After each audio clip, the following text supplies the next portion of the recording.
छात्रों, आज हम देखेंगे कारक। आज हम क्या देखने वाले हैं? कारक। ये कारक क्या होता है? इसको मराठी में हम बोलते हैं विभक्ति। वाक्य में जो संज्ञा या सर्वनाम होता है, इसका वाक्य में आए दूसरे जो शब्द होते हैं, इनके साथ क्या संबंध है, ये दिखाने का काम ये कारक करते हैं। संज्ञा या सर्वनाम के रूप से हमें ये पता चलता है कि उसका संबंध वाक्य में आए हुए और शब्दों से क्या है। तो ऐसे संबंध बताने वाले जो होते हैं विभक्ति या कारक, संज्ञा या सर्वनाम है, इसका संबंध बताते हैं। ये संबंध 8 प्रकार के होते हैं। कितने प्रकार के? 8 प्रकार के। संज्ञा या सर्वनाम का वाक्य में दूसरे शब्दों के साथ जो संबंध होता है, ये संबंध दिखाने का काम ये कारक करते हैं। ये कारक कितने प्रकार के? 8। तो हम यहाँ देख रहे हैं। अब यहाँ देखो, ये जो वाक्य है, रहमान ने गाय को मारा, ये वाक्य है और इसमें संज्ञा कौन सी है? रहमान। इसका संबंध किससे है? और बाकी के शब्द। मारने वाला कौन है? रहमान। किसे मारा है? गाय को। तो ये वाक्य देखो, रहमान ने गाय को मारा, इसमें जो ने लगा इधर है, रहमान गाय को मारा, ऐसा अगर होता तो हमें इसका सही अर्थ नहीं पता चलता। ये ने देखो क्या बताता है, रहमान ने गाय को मारा। तो यहाँ मारने वाला कौन है? रहमान। गाय को मारने वाला कौन है? रहमान। मतलब क्रिया करने वाला कौन है? रहमान। मतलब कर्ता कौन है? रहमान। कार्य जो करता है उसे हम क्या कहते हैं? कर्ता। तो यहाँ मारने का काम कौन कर रहा है? रहमान। कैसे पता चलता है? ये जो ने है, रहमान ने गाय को मारा, तो यहाँ ये रहमान ने, ये क्या है? कर्ता है। इसलिए इसे हम कहेंगे कर्ता कारक। कर्ता कारक मतलब क्या? कर्म, क्रिया, काम करने वाला। कर्ता कारक इसका मतलब, या कर्ता कारक हम किसे कहते हैं? जो कार्य करने वाला होता है उसे हम कहते हैं कर्ता कारक, कार्य करने वाला। तो यहाँ मारने का कार्य कौन कर रहा है? रहमान।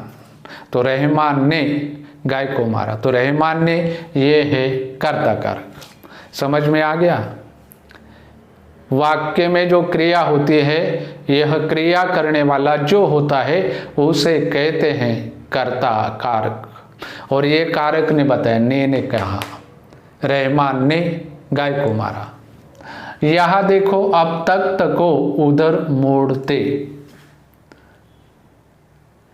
इस वाक्य में देखो, और हमने रेखांकित किया है तख्त को, एक को है इधर कारक, तख्त को। यहाँ क्रिया है मोड़ने की। कौन सी क्रिया है? मोड़ने की। मोड़ दे, किसको मोड़ दे? तख्त को। अब ध्यान में लीजिए, ये जो मोड़ने की क्रिया है किसके ऊपर होती है? तख्त के ऊपर होती है। किसके ऊपर? तख्त के ऊपर होती है। तो क्रिया जिसके ऊपर होती है उसे हम कहते हैं कर्म। क्रिया का प्रभाव, क्रिया का परिणाम जिसके ऊपर होता है, ये होता है कर्म। ये क्रिया किसके ऊपर हो रही है? मोड़ने की, तख्त के ऊपर। तो इसलिए तख्त को, ये कौन सा है कारक? कर्म कारक। तख्त को, ये जो शब्द हैं ये हमें इस वाक्य में कर्म बताते हैं। क्या बताते हैं? कर्म। तख्त को मोड़ दे। किसको मोड़ दे? तख्त को। तो ये है कर्म कारक। वाक्य में जो क्रिया होती है, ये क्रिया जिसके ऊपर होती है उसे कहते हैं कर्म कारक। ये को ने दर्शाया है, तख्त को। जब तख्त को बोले हम तो पता चला ये मोड़ने की क्रिया किसके ऊपर है, तख्त के ऊपर। तो क्रिया जिसके ऊपर होती है इसको, और ये जो कारक दिखाता है इसे हम कहते हैं कर्म कारक। कर्ता कारक वाक्य में क्रिया करने वाला, कर्म कारक वाक्य की क्रिया जिसके ऊपर होती है, ये है कर्म कारक। ये कारक बताते हैं हमको ने, को, से, के लिए। अब यहाँ देखो, सिरचन ने कुश से आसनी बनाई। अब यहाँ कुश से इसको हमने रेखांकित किया है, किससे, कुश से। ये कुश से, ये जो कारक है ये हमें क्या बताते हैं मालूम है, किससे बनाई, कुश से। आसनी किससे बनाई, किससे बनाई, कुश से। आसनी किससे बनाई है, कुश से बनाई है। तो यह जो बनाने का कर्म है किस साधन से हुआ है, ये किससे किया है, कुश से। तो कर्म जो होता है, क्रिया जो होती है, इसका जो साधन है उसे बोलते हैं कर्म। कुश से, ये से जो है इसने बताया है हमें इस वाक्य में जो क्रिया है तो इसका साधन बताया है। आसनी बनाने का साधन क्या, कुश से। तो ये कुश से जो है करण कारक है। तो करण मतलब साधन, क्रिया का साधन, और ये दर्शा है कुश से ये जो यहाँ विभक्ति आई है। तो इसने हमें ये बताया इस वाक्य में क्रिया का साधन क्या रहा है, कुश। तो कुश से करण कारक।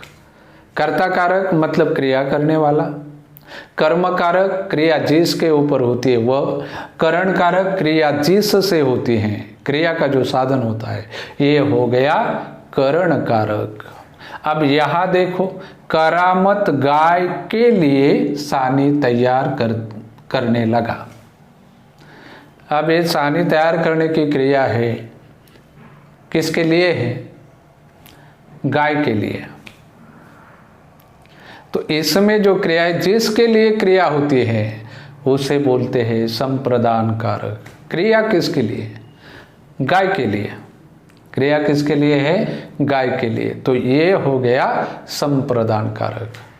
संप्रदान कारक हम कैसे पहचानेंगे, क्रिया जिसके लिए होती है, ये जिन कारक ने बताया है तो इसे कहते हैं संप्रदान कारक। करामत गाय के लिए सानी तैयार करने लगा। ये सानी तैयार करने की क्रिया है, ये गाय के लिए है।